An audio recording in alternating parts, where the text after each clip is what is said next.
Colours ಕನ್ನಡದಲ್ಲಿ ಭಾಗ್ಯಲಕ್ಷ್ಮಿ ಧಾರಾವಾಹಿ ಈಗಾಗಲೇ 1000 ಎಪಿಸೋಡ್ಗಳನ್ನು ಪೂರ್ಣಗೊಳಿಸಿದೆ.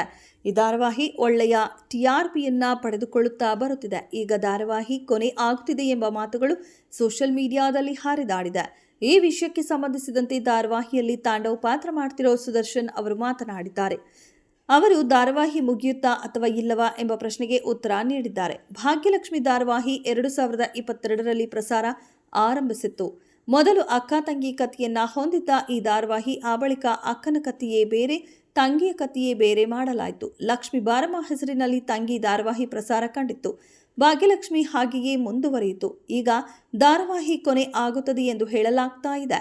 ತಾಂಡವ್ ಒಳ್ಳೆಯವನಾಗೋ ಪ್ರಯತ್ನದಲ್ಲಿ ಇದ್ದಾನೆ. ಭಾಗ್ಯಾಳ ಬಳಿ ಕ್ಷಮೆ ಕೇಳಿ ಮನೆಗೆ ಬರಬೇಕು ಎಂಬ ಪ್ರಯತ್ನಿಸುತ್ತಿದ್ದಾನೆ.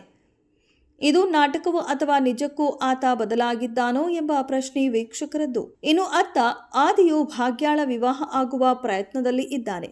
ಇದು ಕೂಡ ಕುತೂಹಲ ಸೃಷ್ಟಿಸಿದೆ. ಹಾಗಾದ್ರೆ ಸುದರ್ಶನ್ ಹೇಳೋದೇನು? ಒಂದು ಧಾರಾವಾಹಿ 1000 ಎಪಿಸೋಡ್ ಪೂರ್ಣಗೊಳಿಸುತ್ತಿದ್ದಂತೆ ಧಾರಾವಾಹಿ ಮುಗಿಯುತ್ತದೆ ಎಂದು ಎಲ್ಲರೂ ಅಂದುಕೊಳ್ತಾರೆ.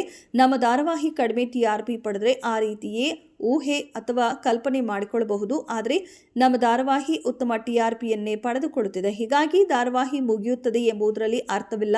ಆದರೂ ಧಾರಾವಾಹಿ ವಿಷಯದಲ್ಲಿ ವಾಹಿನಿಯವರೇ ಅಂತಿಮ ನಿರ್ಧಾರ ತೆಗೆದುಕೊಳ್ಳಬೇಕು ಎನ್ನುತ್ತಾರೆ ಅವರು.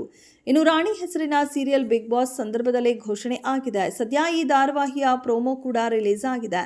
ಧಾರಾವಾಹಿ ಪ್ರಸಾರ ಆಗಬೇಕು ಅಂದರೆ ಒಂದು ಧಾರಾವಾಹಿ ಪೂರ್ಣಗೊಳ್ಳಲೇಬೇಕು. ಅದು ಭಾಗ್ಯಲಕ್ಷ್ಮಿನ ಎಂಬ ಪ್ರಶ್ನೆ ಸದ್ಯ ಎಲ್ಲರದ್ದೂ ಆಗಿದೆ. ಇದರ ಬಗ್ಗೆ ನಿಮ್ಮ ಅಭಿಪ್ರಾಯ ಏನು? ಕಮೆಂಟ್ ಬಾಕ್ಸ್ನಲ್ಲಿ ಕಮೆಂಟ್ ಮಾಡಿ.